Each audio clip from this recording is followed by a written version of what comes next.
Hey everyone, it's Karen, Executive Director for Stand Up California, and I'd like to welcome you back to our Stand Up and Take Action series. I hope you have your coffee and or tea with you because it's going to be a loaded episode. There you go. Before I introduce our guest tonight, I want to share with you that if you're not already connected to your Stand Up California County community, to sign up by going to standupcalifornia.com.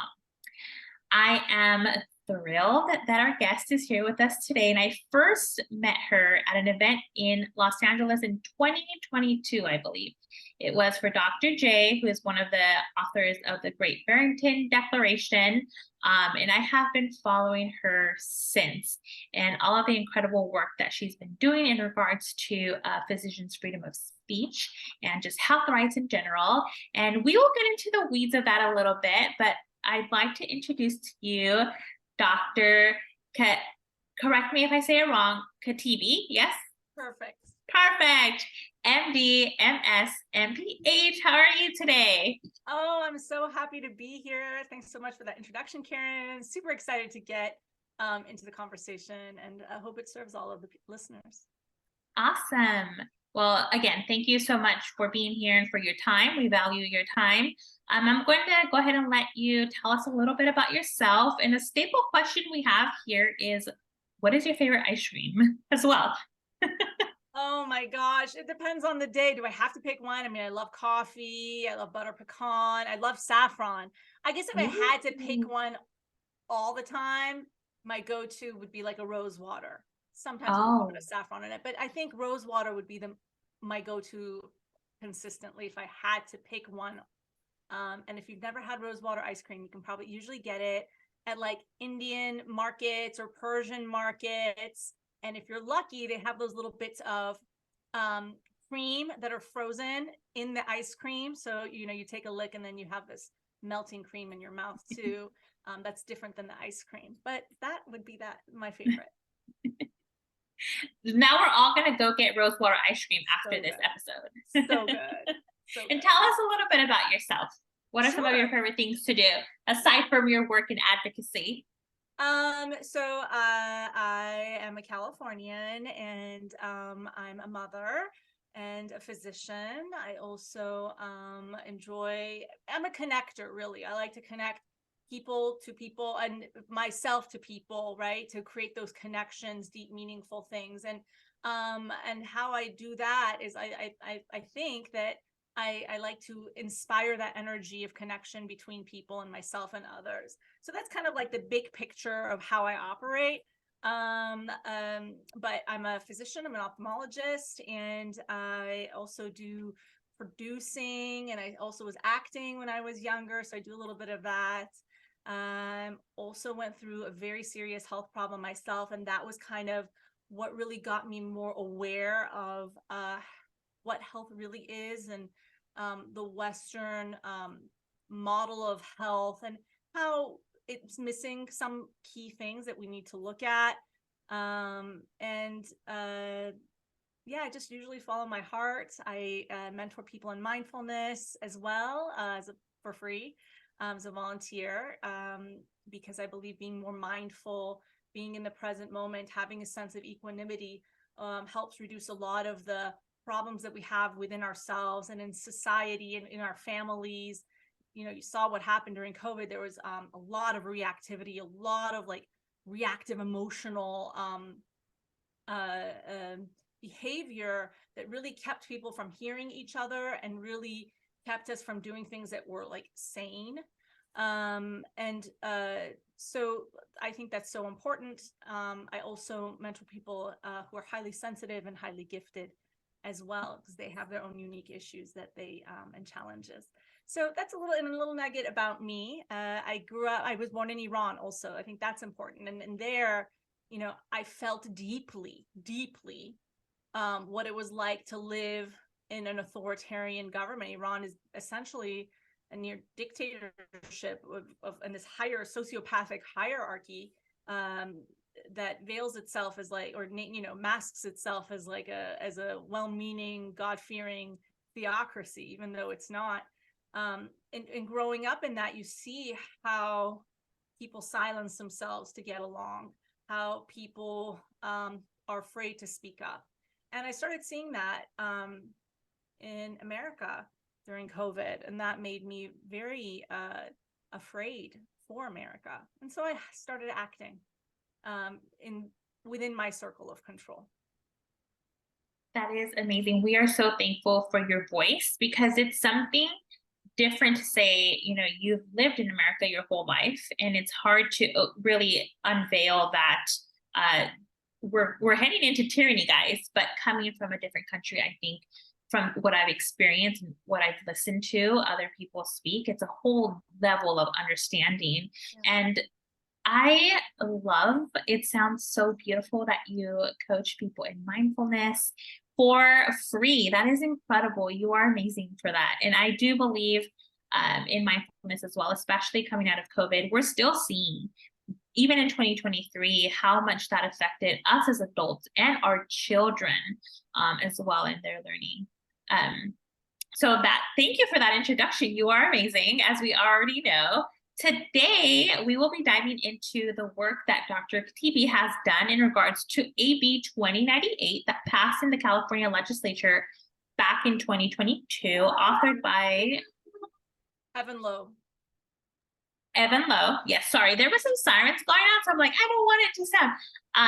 Now, just to give you some background, in 2022, we were fighting against some pretty tyrannical health rights bills related to CV. I don't want YouTube to censor us if we say that word too much, but this was a year that they wanted to mandate law enforcement officers to enforce public health orders. We defeated that bill.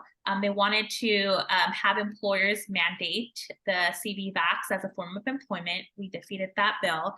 Other examples that passed were AB 1797, the Immunization Registry Bill, SB 1479, the CV19 testing in schools, which basically just has schools have a plan for testing.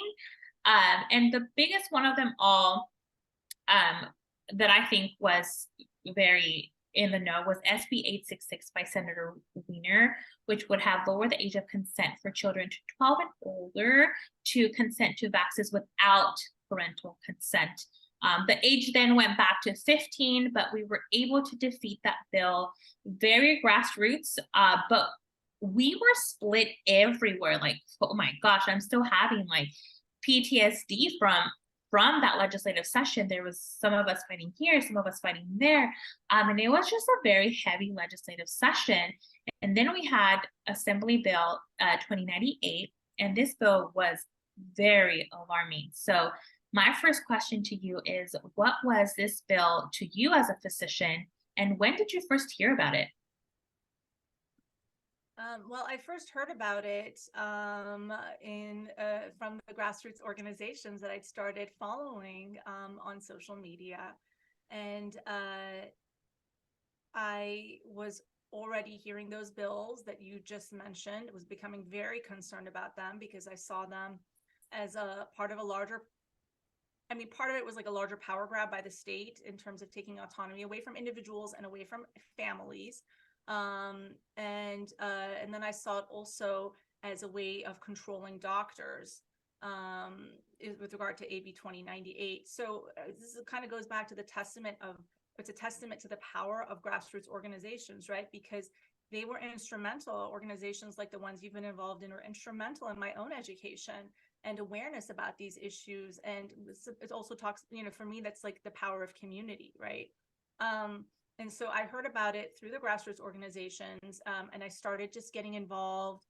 And part of it was like, oh my gosh, what is going to go on? Like, what is this world coming to? That was already the fear I'd seen with regard to the CV.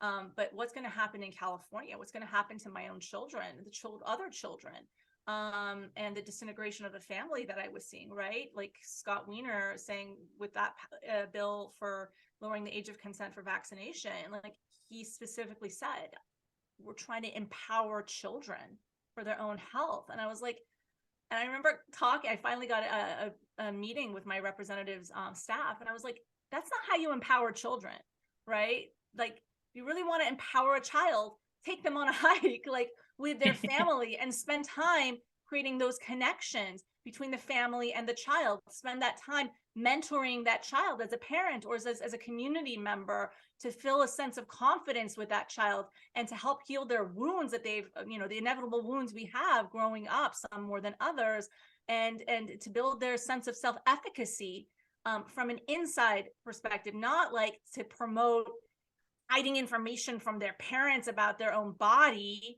and creating tension and walls between the parent and the child, further disintegrating the family, which really is at risk now anyway, and really the cause of so much unhappiness in the world, right? Because love and connection is so necessary for basic, it's a foundational element of basic happiness. So like, I was just like, am I in the upside down?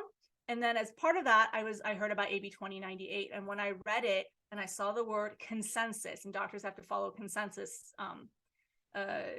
something to that effect, that they can have their license or be taken away or be investigated if they don't follow consensus, then I was just like, this is crazy, because that word was something that I was already seeing in the Federation of State Medical Boards. They had published something saying, like, if you don't follow consensus, like, you can strip away your board certification. We can take, other boards have followed suit. I think other medical organizations had said similar things, like medical associations. I don't know. I don't remember specifically which ones, but like medical associations, like usually the national, like AMA or CMA, the California Medical Association, some of them had come out saying stuff like that. So I was just like, what? So you have to like have groupthink? That's like the opposite of what science should be, like, because healthy science is discussion and debate. And so I got very concerned about that. I went through my own emotional ups and downs about like what's the state of medicine coming to. And then, in a state of sadness, I decided I have to act. That's the only thing I can do. Only thing I can do. Only thing I can do is act in my circle of control, right? So I texted my friend. I was like, what should we do about this thing? Or what do you think? Because I had already started going to some rallies and I'd seen him. He's a doctor. So I was like, oh my gosh, another doctor who feels the same as I do. And he's like, oh, I'm already on it on the Twitter. Get on the Twitter. And I was like, I only have 20 followers. He's like, yeah, what's going on? I think maybe I had 12 or 20. And so then I was just like, okay, I'm just going to start speaking out. So I started tweeting. And then people were hungry for this information, particularly from a doctor, and they wanted to see this advocacy. And so my numbers grew, and people were sharing that information that I was sharing. And I tried to do it like in a way that I saw in my deep thinking way of looking at things, because I knew, Heinrich Ibsen, 100-something years ago, had published a play called An Enemy of the People, where he talked about a doctor getting targeted by the state for not towing the state line. Like, this is not new. This is an echo. Like, what we're going through is an echo of the past. Like, we haven't changed that much in 100-something years. Stuff Ibsen went through thousands of years ago, what doctors were going through. And so we just have to do it. We have to advocate now in our present moment. But so I started sharing like that play and lines from that play, and people really, really loved that. That connection, and seeing that this is something that people have grappled with, and the role of the state and interfering with the health of the people. And so then the movement, my own personal movement grew, and my mindfulness experience and my mindfulness practice and meditation really helped me kind of align and try to stay on that path. And so then I started also meeting with my representatives, made appointments, and talked about not just AB 2098, but a lot of the other bills that you mentioned. I was particularly concerned about the vaccine registry bill, which I thought was very, very dangerous, because if there's another pandemic, they know who to target, right? And then they can go and keep you from leaving your house, or they can target your children, right? Because they're not in the registry or whatever, and so they can maybe target them, take them, and especially if Wiener's bill had passed, then they can pressure them to. So then you still say, okay, if this bill passes and this bill passes, then it's going to be really, really bad for our children, because they can take them essentially and like coerce them and into getting vaccinated. And there was that lady, I think it was a boy at Obama Elementary School somewhere. Yes, he got coerced with the pizza party. Yeah, he wanted to Yeah. eat pizza. So he's like, please, please. And the school representative forged the signature, parent's signature. Like that happened. Why wasn't there an uproar about that? Like beyond just the people who were in our movement, right? Like this should have been like talked about over and over and over again, because this is somebody in the school that we were supposed to trust.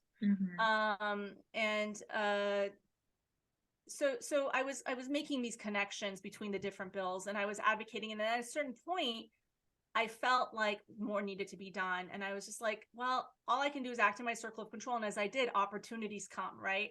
This is a message I always want to spread, that like if you're like sad or forlorn about what's going on in your own life or what's going on in the state of the world, think about what are the couple things that are in your circle of control that you can take it, action toward, and do those. And as I did that, and as you do that, your influence, your power increases, and you meet up with people who you can collaborate with, or people who will support you or who will inspire you, right? Like we met because I took that step to go to that event, right? And then I also met Jay Bhattacharya, and he gave me counsel about suing regarding 2098, which is the opportunity came for me to sue, and then I decided to join the lawsuit. That, and we'll get into that in just a little bit, but I want to know because I've met with my legislators, other legislators, and I'm not a doctor, I'm a mom, and I speak on, like you said, what I know, and what's in my control. What were some of the reactions from legislators as you were meeting with them about this bill from a doctor's perspective? Because I don't think I've heard the insight on that yet. Well, it was a Zoom meeting, and Zoom meetings can be helpful or they can not be helpful. I think they were only offering Zoom meetings at the time, at least for what I was asking for. I don't remember if they had offered it in person. Probably I would have gone in person if I could have. So it must have been only offering Zoom meetings. And they were just like listening. They were open.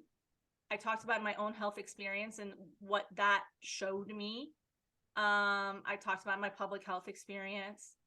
But they were more like, well, thank you so much. It's always good to hear from different constituents and the constituents' perspective so she can make her decision. My two representatives were Sydney Kamlager, who is now a congresswoman in the United States Congress. Yeah, I haven't been super impressed by her. She voted for, if not almost all the bills that I was against. So not very impressed by her decision making. And then Isaac Bryan is also my representative. Wasn't impressed by him very much either. And they didn't really, I mean, thank you very much. It's good to get your information. Yeah, we're gonna I think we just saw things very differently. Like our paradigms and visions of things is just very different. Yeah. So you have to like really communicate. And I think they need to hear things 4 or 5 times to shift the paradigm of their thinking, the model they have in their head, right? Just like I need to, hear things and be exposed to new things so I can shift my paradigm. We all do. That's why we need to share and communicate as opposed to being in our own silos. But theirs, I was just like, oh, it's so different from mine. Yeah, it's almost like them saying, thank you for giving us information. We're just going to write it down and log it as, the same situation, scenarios, issues keep coming up. Did you ever come across maybe like a peer or another physician? So you said you're an ophthalmologist that you shared AB 2090 with, and what was like the strangest and maybe interesting reaction you got from like speaking to them about the bill? Were they like, oh no, don't talk to me about this? Every single doctor that I have spoken to about this bill has agreed with me. And these are my friends from before the pandemic.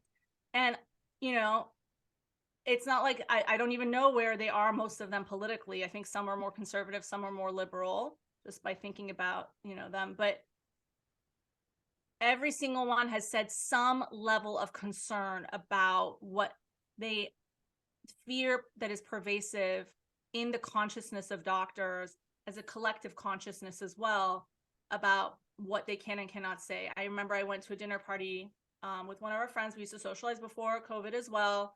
And he told the other doctors, and I was there, he's like, don't ever write a vaccine exemption, and then there was another thing, it was like another doctor said, or it was like, I think it was at the same party, someone said, I tell patients, I tell you what I think, but I can't because it's illegal.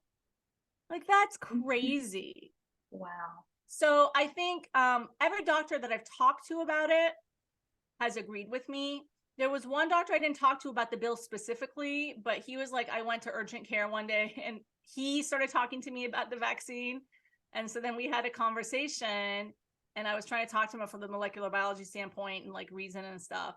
I guess that guy would probably disagree with me. Maybe he would want censorship of doctors, or maybe he wouldn't. I don't know. We didn't talk about it.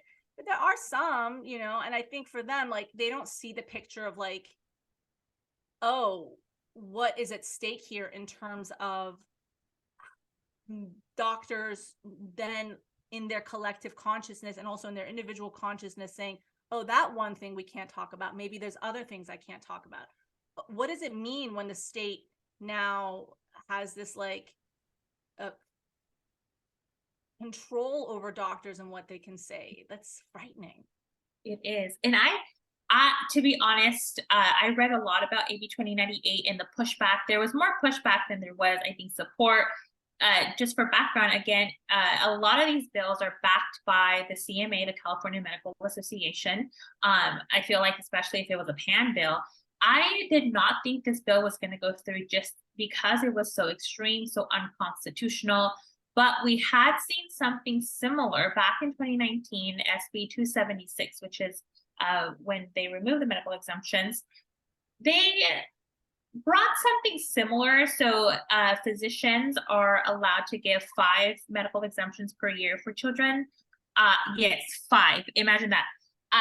And if they meet their 5, then they can get investigated, potentially lose their license. And now there is a list online of doctors. We call them the doctors that are on the witch hunt list because they're on this list. And that's scary. I feel like that's why a lot of doctors don't give out medical exemptions for children who may even need them. Children who have more sensitive, biomedical profiles. And certainly when the mentoring that I do with highly sensitive people and highly gifted people, like, you see patterns in how people,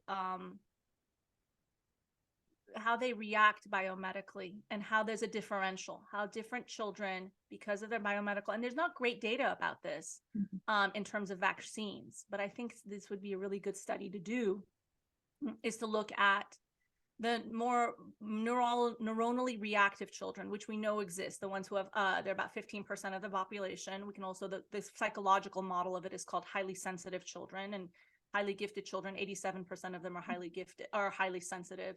They react much more. They have maybe 50% of the medical diagnoses in the United States, even though they're only 15-20% of the population.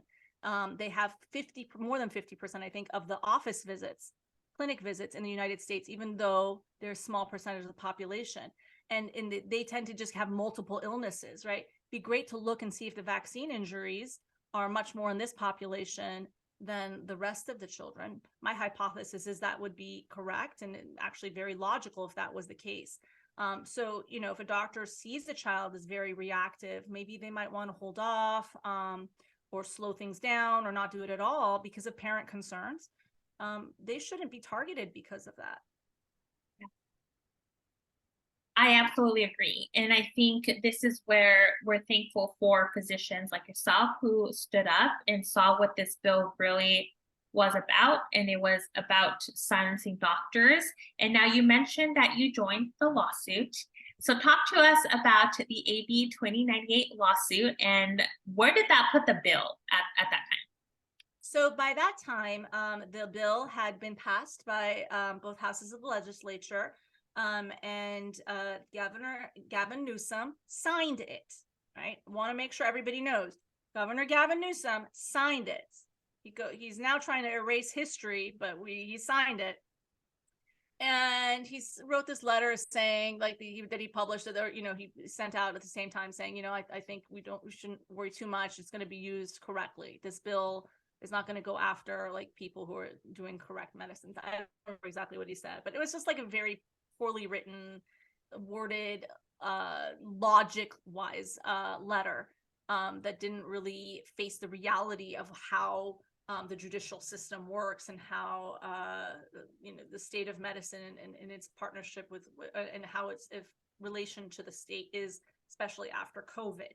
And so then we were poised. The New Civil Liberties Alliance is a nonprofit, legal nonprofit that did such a fantastic job, and my 4 other co-plaintiffs, we were poised to, once he signed it, put the lawsuit in against the Governor Gavin Newsom and the Medical Board of California. And that was at the end, October, November, something like that, of 2022.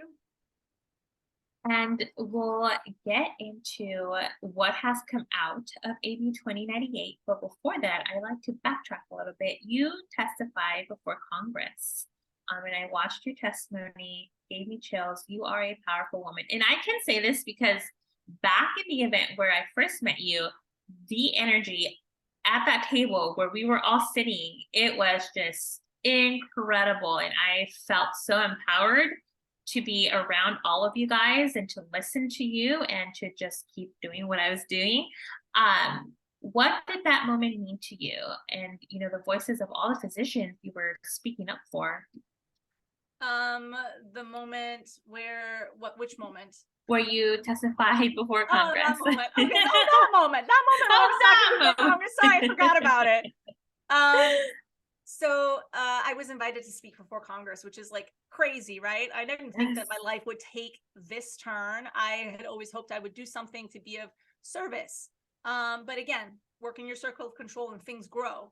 And because I think of my advocacy in this space, I was invited to speak on what had happened in California, and my argument, and what I would 5 minutes each of us to speak, and then to give our testimony, and then they could ask us questions, members of Congress. And this was in front of the Select Subcommittee for COVID, the Congressional Select Subcommittee for COVID. And I basically talked about how I grew up in, I was born in Iran, authoritarian country, and so freedom is so important. And what I had seen during the COVID pandemic was that the federal government had a very dark role in creating an atmosphere of coercion, of colluding with tech and media, and also pressuring tech to silence voices that didn't agree with the pronouncements that it was that the federal government was making, and the agenda that it was pushing with regard to vaccines and its investment of vaccines, and its mandates, and the pronouncements of the executive arm of the federal government, specifically with regard to the CDC and the pronouncements of it, and its interpretation of science, right? Because science is really, there's facts, and there's also interpretation of facts to create a bigger story or to make decisions in the science, and in medicine. And how it actively went to silence voices that didn't agree with it. And then the downstream effects, right? So when the federal government is doing this, California, there's some elements in California that take it to the extreme. We saw California took it to the extreme with a slew of bills and the bills that you mentioned earlier, that and specifically AB 2098, that said that if a doctor can have their license taken away, or at least be investigated, if they speak against consensus contrary to standard of care. And that was their definition of this misinformation, right? If you don't agree with consensus. So I talked about this during my testimony, and how the word consensus has been used in a way to silence doctors, and how and I wanted to really press the point that it's natural and normal for doctors to disagree. That happens all the time. You go to medical conferences, like everybody agrees on something. A few years later, somebody is like, oh, actually what we all thought was wrong. Or you go to a medical conference and there's something that it's a new drug or it's a new technique, and people are arguing about it. And they're like, well, I do it this way. No, well, I do it this way. I like to start steroids at the same time as I give the antibiotic. Oh, I would never do that. I think that's dangerous, right? So this is like normal, but we've like forgotten that. And I have some grace for people who are not in medicine to understand that. But like Dr. Fauci, like he should know that, right? You're supposedly a doctor, right? So I don't have grace, that as much grace for him, who's supposed to know, but he didn't, and showed really poor leadership qualities as a result. I didn't name him in my congressional testimony, but I definitely named the California Medical Association that backed AB 2098, the physician censorship law in California. And there was another, it was like the California arm of the ER physicians, something, I don't remember their formal name. But they also backed AB 2098 as being protective for patients. I named the California Medical Association. I have no respect for them at this point. I have little respect for them at this point, given what they did and their lack of accountability for backing an unconstitutional law. Yes. And I think at some point we need to continue to hold them accountable, and we would like to see themselves holding themselves accountable for what they did. And thankfully, for to the work that you've done, the lawsuit, all of the things, right? Nobody stopped advocating against AB 2098 and the silencing of physicians and the eroding pretty much of the doctor-patient relationship. AB 2098 was repealed. What is that all about? Quietly repealed. You got it, Karen. It was quietly repealed. So we went to court in January 2023. We had our hearing.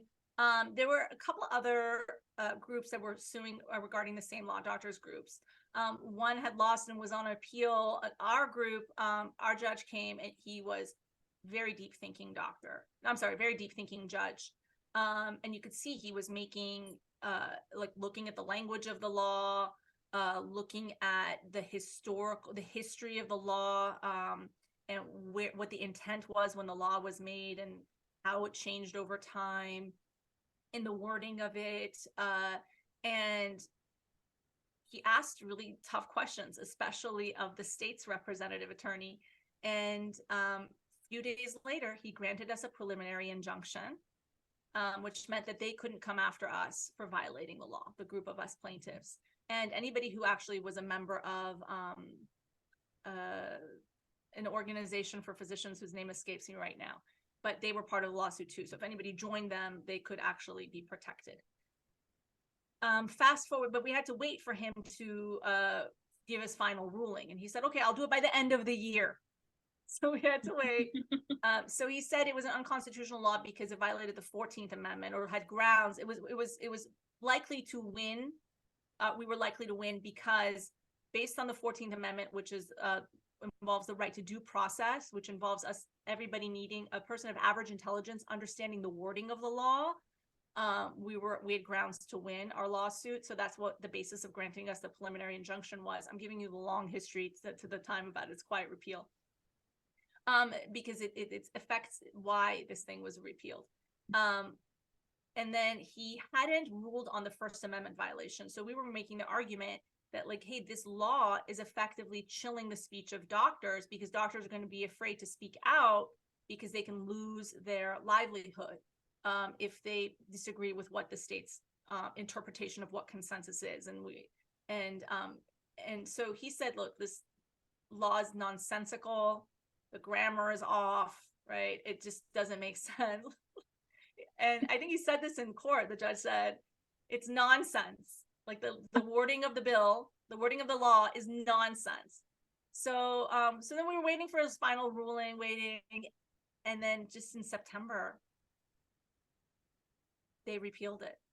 The Democrats in the legislature, the ones who had pushed so hard, quietly repealed it. And a week later or so, I heard from my friend, Dr. Human Hamadi, who had spoken to the governor. The governor came up to him and was like, it was my idea to repeal it. It never should have passed. It never should have passed in the first place. And whoever. So why did it pass? Yeah. Why did it pass? dude, you signed the bill. If you Yeah. didn't think it should have passed, why did you sign it? Right? Like, Yeah. take responsibility for your actions. But Evan Lowe, who was the author, was finally came out and said, or what he said at the time of the repeal was, we already have laws on the books, or something to the effect of, we already have enough laws on the books to go after doctors. We don't need this law, basically. Like, okay, time, effort, energy, money to say, hey, I was wrong. Or, hey, Gavin Newsom is pressuring us to repeal the law because it doesn't look good for his presidential bid. Mhm. Like, be real, dude. Yes. Yes. Again, accountability. And it baffles me because Gavin Newsom, this legislative session, he was so big on talking about banning books and rewriting history. And oh, sir, what are you doing? You're not being honest with us and letting us know that you are doing this because you potentially are running for governor. I mean, he's debating Governor For president, DeSantis yeah, on for president. Thursday, which makes no sense. But yeah, it's very interesting. And the name of the bill, which is SB 15, I think, the one that repeals it, the name of it is so has nothing to do with 2098. And the fact that they just kind of put that in there, we know we can follow the steps of them quietly trying to do this to save face, and Yeah. a little too late. We know they've already done the damage. And we're not going to let them forget. We know we're not going to let them forget. I don't let Sydney Camlogger forget. Every once in a while, because I follow her on Instagram, every once in a while I write a comment when she makes an illogical conclusion, which often happens in her statements and her posts. I do it with love because I try to love everyone, but And what did that moment feel to you? Yes, so we've got a whole other side where we want to continue to hold them accountable for all their wrongdoings. But at that moment, coming out of the lawsuit and your advocacy for what, almost 2 years in regards to this bill, what was that moment like when you realized, oh shoot, AB 2098 got repealed? I was surprised and I was happy. I had a sense of contentment about me. When we were granted the preliminary injunction, that was like, in early 2023, that was like a huge rush and super excited. Now, maybe because I've gotten more experience, maybe because I've become more centered now. It's a little bit less, I'm more even keeled about like the legal process and my role in what I'm supposed to be doing. It was a little bit less of a rush and just more a feeling of satisfaction, and then also a feeling of like, okay, I gotta not let these people forget, not let the public Yes. forget what Gavin Newsom did and what the representatives did. But that's just me again playing my role and doing what I'm supposed to be doing in my circle of control. So it wasn't like I wasn't like screaming and shouting, but it was just like, yes, this feels good, like Mr. Miyagi, Yeah. like just standing there like nodding. That's kind of how I felt, versus whatever Daniel-san, who's like screaming. Like, I was just more of a Mr. Miyagi at this point, a little bit more even keeled. It's a good place to be. It is, absolutely. And again, as part of Stand Up California, back then, California Freedom Keepers United, we are so thankful for all of the work that you've done for AB 2098 as we've continued to go up to Sacramento and deal with other bills.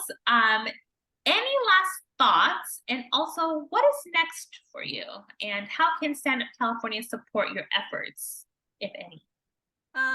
Well, so I am working on a documentary about the 2098 journey and the people involved, my co-plaintiffs, some of the most brilliant people, like so smart, and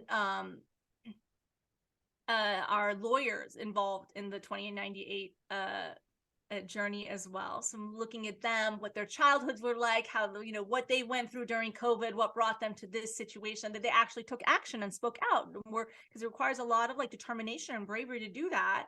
I'm so honored to be among them.